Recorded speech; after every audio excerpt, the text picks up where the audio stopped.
All right, welcome back, everybody. I'm Aaron. And I'm Aaron. And we're coming at you with another Crypto Cosm Deep Dive. And today, so if you guys are wondering how we really do this, whoever makes the most noise, however many times gets the grease. We hear the coin names, we count them out, and we put them at the top of the list. And today we're bringing you Theta. Theta coin, Theta, which is also the abbreviation, just in case you're wondering.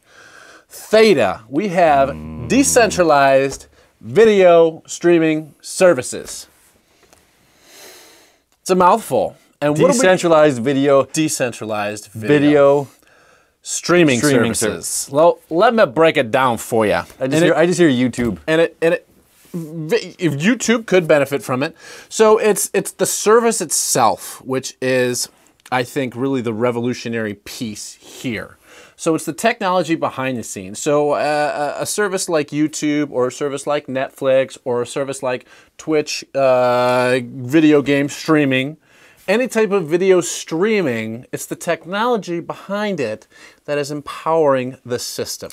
Oh, so it's the river underneath. That's right. Okay, that makes sense. It's the current within. And I'm not going to lie, I had to read this white paper over at least twice to get it down. It wasn't a super lengthy white paper, but there was a lot of information in there. I did a lot of research on different tech avenues, where we're at, where we're going, what we're looking for into the future to see, hey, what is the problem that we're really trying to solve with Theta? What hole does this, does this fix? So what's it gonna do for me? What's in it for me? That doesn't already exist. That's right. So the big problem that they are trying to solve, well, currently the situation is 66% of all internet traffic is video streaming.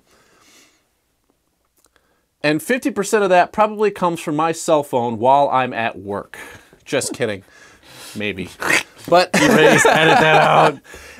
in the next 2 years, within 2020, we're looking at an increase, according to Cisco reports, that it's going to be 82% streaming traffic. That is a crap load of data. I go through about 50 gigs on my mobile phone per month. That doesn't include what I stream at home, which is Time Warner another and cable is going to be like 50. obsolete soon. It's just going to be internet streaming. There is going to be, wow. It's crazy. That could change everything. And as this is going up, like places like Netflix and Amazon TV, they have all their Prime servers and things like that. All these costs are going to consistently go up. So what do we do? Not only do we have what's right now, but what is coming in the future and what Theta Coin is going to be surrounded by. So Theta Coin has a parent company called Sliver, not Silver, Sliver.tv. And they have grown this company since September 2017 till now to have 5 million monthly active visitors. 5 million. That's a lot. And that's short of a time. That is a lot, and we'll get into some why I think that's had been happening when we get to their team. But just to give you comparison of I want to say it right, Sliver.tv. I keep going back to Silver, but we're gonna stick with Sliver.tv. .tv has 1/20th of the traffic that Twitch currently has, and Twitch has been active for 5 years now. Do you know about approximately how many users Twitch has? 100 million monthly active visitors. 100 million to 5 million. 100 million to 5 million. But 5 million in only, that's what, just over 6 months, 7 months. 6, 7, 8 months, yes. That is fantastic. And they've stated that they're looking for a 50% growth increase per month, which is crazy.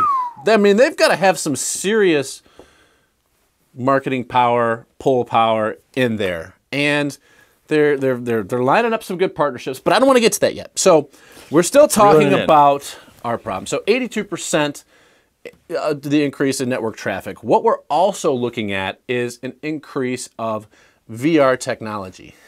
VR technology, with the goggles and the little gloves, and you can look up and you can look down, you can turn around, and you got the whole world around you. Now, I did a lot of VR technology is relatively new for me, and I'm sure for most people. Yeah. I spent probably about 3 hours researching just last night, just VR technology, light field technology, and some of this stuff. So right now we have our regular TVs at, I mean, you can go now, the latest and greatest thing is 4K. You go on, for being broadcast, it's funny, in the film world, we're already at 8K, you know, and we're... Oh, yeah. Excuse me, big time. No, it's not that. It's just saying how technology advances, you know. And as we're seeing it, no, that's good to know. So little did I know, when we get to things like light field technology in terms of like holographic images or VR technology in the not so distant future, we're talking about 16K per eyeball. Per eyeball. That's out of control. That's a total of 32K, and we're looking at streaming thousands of megabytes per second. And now a cool thing about that, and while streaming and talking about VR and where technology is going in the future of stuff, sitting in on a panel recently with some super awesome tech guys and talking about where this is going with the VR stuff, and as far as integrating that even into concerts, to where people are going to be, you know, say Aaron's got a VR headset on, I don't, I'm just sitting here watching the show. Ha. Well, he's going to be able with his, he's going to be able to with his VR unit to broadcast and throw stuff up onto the screen, make circles or squares or make lights flash visible to me on this, actually behind the performer playing. So not only is there going to be like a switchboard, you know, like a light DJ, I don't know the proper term for that, whoever, you know, controls all the visual effects, but now users, viewers, you know, just people that are enjoying the concert get to participate in creating the show, and then people without that technology get to appreciate what they're doing, and then you can even tap in on your phone and do stuff as well. Like where we're going Neo, with this, exactly, and it's all integrated. Reality. So it's not even this. So that technology, that streaming, is going to be utilized even in that aspect. It's not just about watching, you know, the YouTube or watching whatever's on Netflix and chill, or streaming whatever video, the Plex player or whatever it is, onto your phone or onto your TV. I mean, this is at a concert where you never even thought that technology was going to be utilized, and now it's very much at the forefront of technology. Absolutely. I mean, just over the past year, we've had a 4 times growth in VR technology and use. Yeah. Once again, another report, 2020, we're looking at projected growth of 60 times the current capacity that individuals. But we're not there yet. We're still in 2018. So that's we're just barely something to keep in mind. So 2020, from now between 2020, there's going to be leaps and bounds, especially with the blockchain technology introducing into the VR world and augmented reality and all things of that nature. I mean, it's making a lot of these things possible. And there's even, I don't want to jump too off of this, there's also, if you're familiar with Mana, it's real estate in the VR world. And it's another one. It's another, that's wild. We'll jump on that in another one, but that's some cool stuff as well. Absolutely, absolutely. So the application is very centered around gaming and the VR technology. Yeah. It's also going to be used for education, enterprise conferencing, they've said, music, TV, movies, and peer-to-peer video streaming. So those are kind of all the little pieces that they've put together on their So you'll be able to roadmap. put your VR headset on, and you're going to tune in to a live crypto Cosm show in the future. It's going to be, it'll be like you're sitting right here with and us. we'll throw coins in the air. We'll make it rain. We'll make it rain Bitcoin. It'll be amazing. I love it. So how does this all work, and what's really the magic behind the scenes? Yeah. Okay, so right now, current system, let's just pick on Netflix. Netflix has these big, giant server farms. Huge. And we have millions of users. Well, actually, combined with HBO, there's 227 million users on those two aspects. But all of these users are coming to the main servers to pull information and bring it. So everybody's going to one place. Right. Now, I can't imagine how sustainable this model is going to be moving forward when each person is downloading thousands of megabytes, or rather, we're getting into the gigabytes now per second. Right. I mean, every kid's got a cell phone. Everybody's streaming. They're not even watching TV anymore. It's mega crazy. huge. So what they have done is I would like to take an example from how torrents are sent up. Okay. So I have a torrent, and yes, most torrents are illegal depending on the content, but we're just using it for an example. When somebody goes and downloads a torrent, let's just say they picked out a home movie that's completely not illegal that somebody made it threw up on the internet. And I download this movie. Yeah. And you download this movie. It was my birthday party. It was fun. It was awesome. And Bob, Joe, Steve, Karen, Bill, and Bobby. Bobby. All download this movie. Now we all 10 of us, or however many, have copies. And we all want to stream it at the exact same time. Well, now we've put this information on multiple sources. So we don't just go to one. So there's a thing called seeders and there's a thing called leechers. Leechers are the individuals that are downloading it and pulling it from people. And seeders are uploading it. Are people that are uploading it for others. So I already have a copy of it, and you want a copy of it, and you can get to download my copy. Yep, you've seeded it to 900 individuals, and now 10 of us all have it. Well, now since 10 of us all have it, all 10 of us can provide that information to somebody else, so they don't have just one source to go through. And also, if Bobby's 30 miles away, Joey's 40 miles after him, Karen's 200, 300 miles after that, Karen! We're creating this web chain of individuals that extends much further, and the data doesn't have as far to transfer. So that's really what they are doing here. So they're setting up this tiered system, okay? They have content creators, which are at the very top of, I guess we'll just call it the, the data chain. So we have the individuals that are posting video content, okay? This video content, now they have two ways you could do it. They have live versions, and then they have, what, not live, not live versions. Pre-recorded. Right? There we go, pre-recorded versions. So we're going to talk about the pre-recorded, okay? Yeah. Once it's recorded and it's all done, it's not streaming live in this instance, it's going to go to what they call an ingest node. Now what that is these are computers that actual users of the coin can basically set up to be this type of node.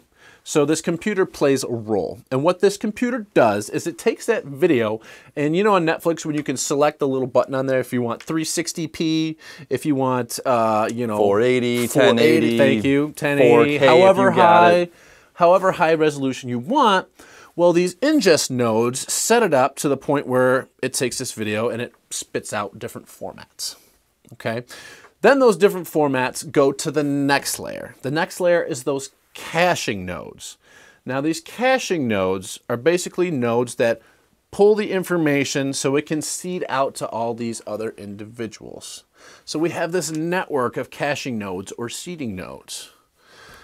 So basically here's another fun way to look at that is if you have a file, a big file, and you're loading it into a program, a Photoshop or anything like that, and it has to cache, so it's going to load the image file. You know, whether it's a sound file or a giant photo, whatever it is. Correct. Once you bring it in there, then it creates, .sfk or .pds, whatever it is, it's going to create that temporary image file so that every time that you access it much quicker, so it's not reloading that information every single time. Yep, so they're saving basically multiple copies of this data, or caching, they call it, on several of these nodes. Now the node after that is the viewing node. Now individuals using this can have a caching node and a viewing node. So you can store and cache information, and you can set it up also to view that information at the same time. Okay. So that's great. So they're giving you the option of what and how you want to use their... Absolutely. You can set up ingest nodes, caching nodes, viewing nodes, and then we have, because it's all on the blockchain and it's using a coin, we get incentives and rewards galore. As always, as it should be. As it should have always been. That's right. So the one thing I really like about this, so we didn't even talk about the advertisers. So the advertisers can also talk to the content creators and say, hey, we want you to have our advertising on your program. So you have the ability to interact with the individuals who are going to be sharing your content. Also, they've come up with Twitch trivia. Twitch trivia. Twitch trivia. It actually, I think, has just been released, or it's just coming out the next day or two. And what this is it's basically, so right now we kind of have what I like to call passive ads. Like if you're on a YouTube channel, you might see a commercial come up at the beginning or the end, or maybe sometimes right in the middle. Tide, and it's just like, what, I don't use Tide. And you can either skip over that, or you can watch the whole thing. And if you watch the whole thing, I think if it's more than half of the commercial that you watch, the video you're clicking on gets a little bump, they get a buck, but if you hit the skip button, they don't get anything, right? Correct. Yeah. But Make as the viewer, 3-second commercials, advertisers. Just saying. As the viewer, you get nothing. You get nothing. You just get punished for watching commercials. That's just how it is. Or it's just a nice thing, and it's just like, you know what, I like this content so much that I do that I'm going to actually watch the commercial, that I'm going to sit that 30 seconds or whatever it is because I like whoever's putting this content. Well, that's the thing. I may not actually watch it, but I'll at least let it play through. Fair enough. Fair enough. I'm just being honest here.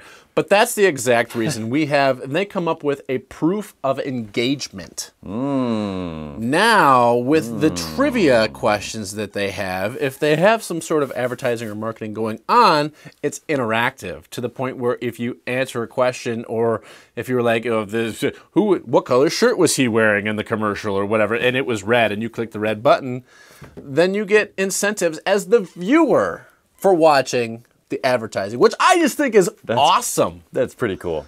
That is cool. That's pretty cool.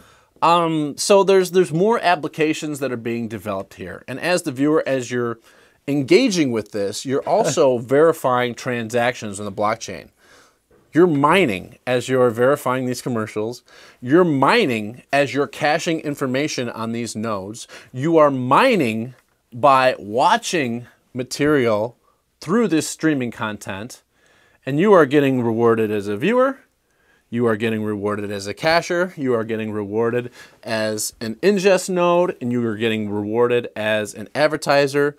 And basically any combination that you can think of, whether it's advertiser to viewer, or advertiser to content streamer, or advertiser to caching node, or vice versa, individuals have the ability to set up smart contracts where you can gift and tip all over the place. So it's really, I think it's every single combination. Once you're on the platform, kind of like that Steam It, where it's like you have your account set up, and I say, oh, okay, sweet, I like this content. I could just give them click a button. It's like tipping the poker dealer. It's, you know, so instead of hitting just like, it's like I'm going to like it, but I actually give you some money. Exactly.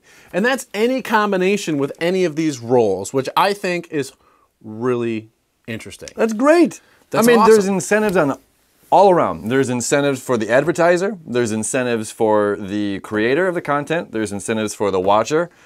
There's incentives to be the person uploading. Yeah, I mean, and being the host. You know,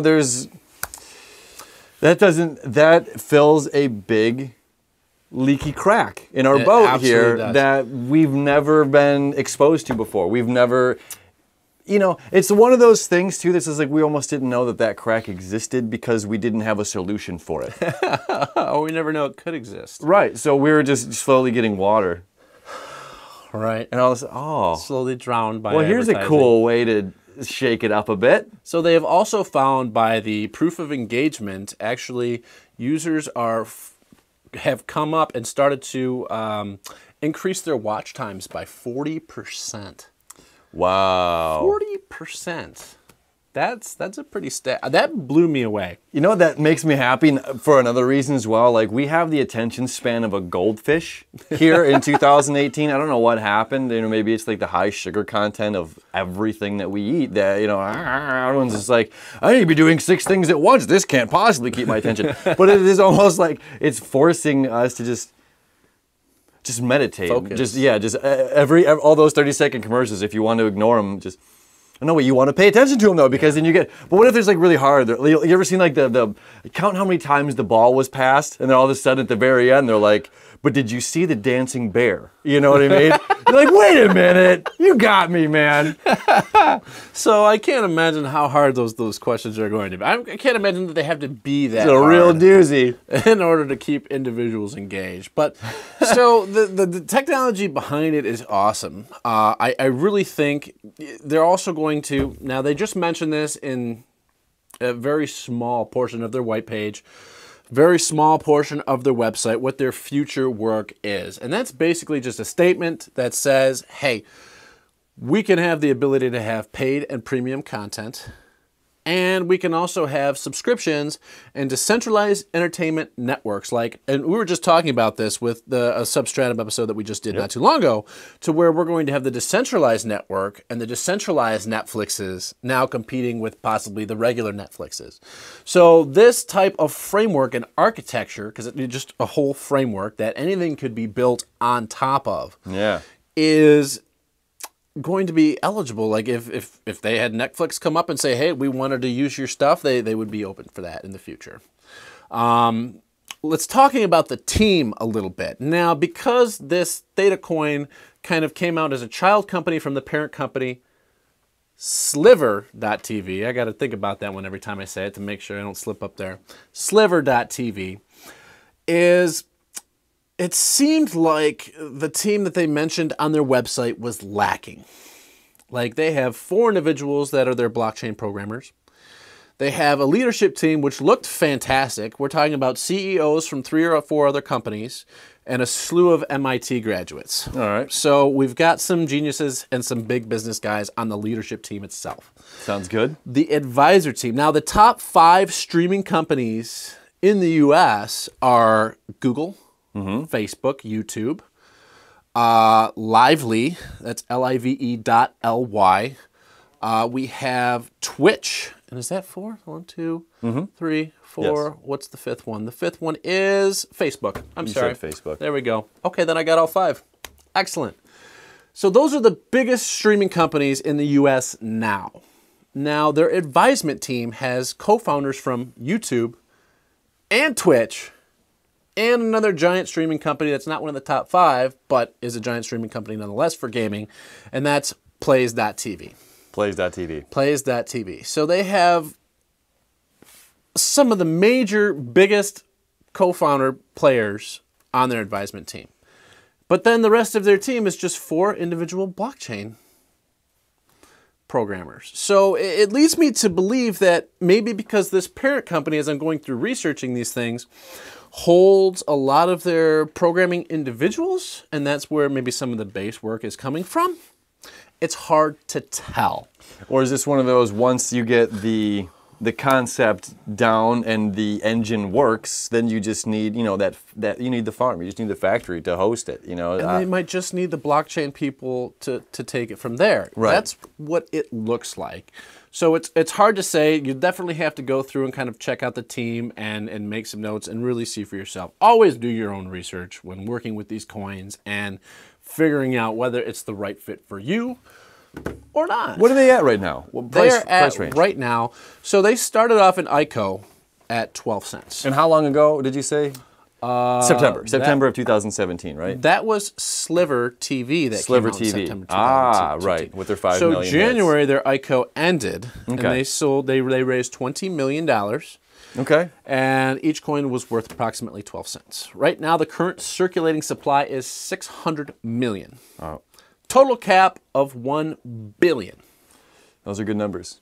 There's a lot of growth there. We had an all-time high 60 days ago or so at 30 cents. So right now we're at 50% of what the all-time high was. 15 cents? And we're only 3 cents above the actual ICO price. So it's still a pretty good price to get in at. And looking at how many companies can jump onto this train, you know, it's just like, well, once the road's made, all right, now we can get from A to B a little easier. And now it's open for everybody to get on. So to me, I like it. So I do too. There are a couple more things about the team that I was reviewing. Now they have one individual that's the CEO of G Fuel energy drink. And this company was basically labeled the fastest growing company in the US 2 years in a row. Which I think has a lot to do with the 5 million monthly active users on this site. Now, whether or not that's going to continue at this 50% projected growth rate, I'm not sure. So they do have some big individual players out there that they are competing against. There's another VR coin that's coming out. So they have some direct competition already. Now they are partnering with Twitch, and their Theta coin is going to be used with their Twitch trivia, which is a huge plus for them. So they're positioned with some of the right players. But they're not. But VR isn't their only tackle. I mean, they're or is it? It's one of the legs. I think it's going to be more. They're more focused on elaborating in the VR field. Okay. And they're almost. It seems like blocking everything else out now because it's a new and emerging technology, and there's going to be a lot that's going into this. I'm not a specialist in VR. Sure. But depending on how big that problem is, it looks like they're going to be specifically focused on that and have ideas for other stuff, but they're like, you know what, until we really get this down and nail this down, we're not really going to look at anything else. So then the streaming solutions that we're talking about, that's really primarily based for people with the VR headsets. That wouldn't be aimed toward a guy like, well, I mean, I don't personally have a VR headset, so is that not really aimed at me right now? It can be. That's the thing that I don't personally like. And looking at their teams, their team is very narrowly focused on the VR application, which is great. Because it is the next new up and coming thing. But is that what I wonder? While we're on that, and it's, to me this is okay because that's interesting. I don't want to walk into a room and have, now there are some fun phone games like on the PlayStation, right? Where we can all, there's a question comes up on the TV, we answer on our phones and have a laugh, whatever, it's fun. But I dread the day when I walk into a living room or whatever and there's just 5 people, 6 people, whatever it is, and they all have headsets on and they're engaged in that. And they're no longer here, and they're all when they're sitting there texting on their phone, right? But just all in the headset, and it's like, I don't want to go there. I know the cloud information is already there for the filming stuff. It's not there yet to consumers. This weird cloud thing, I can't even explain it properly, but I know that technology's there. I know it's going to be really sweet, and I'm hoping that's going to beat 3D and that's going to take out VR. So that's really a very interesting thing. I know there is a lot of, there's good ground in VR. I don't think I'll personally ever get one. I think there's going to be more people we're going to get to that point, I personally think, where we're going to create reality so well, we're going to find out we're actually doing it the whole time and really living the life we've always wanted to. But that's a whole other conversation in itself. But I think they made some movies on that. Yeah, absolutely. And but I think for the majority of the population, especially esports, esports has 665 million individuals in that market. Now, we just talked about HBO and Netflix combined, 227 million. And it is growing like wildfire. So there is just so much, I think, with this specialized team in this area for them to do.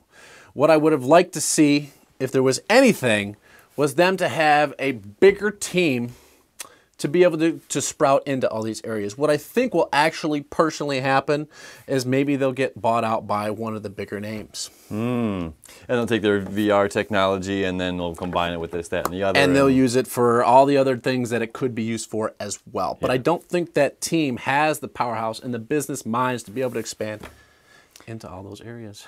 We'll find out. So you guys are definitely going to have to take a deeper look at this one. Make that decision for yourself. If I had to give it a 1 out of 10, I think I would go for about a 6, maybe a 6.5 on my book. Do I think it's going to make some money? Yes, absolutely. I think it's going to take a little bit of time to make some money. But we're going to leave that up to you. Let us know what you think. Leave a comment down at the bottom. Don't forget to like, share, and subscribe. Thanks again for joining us here on Crypto Cosm.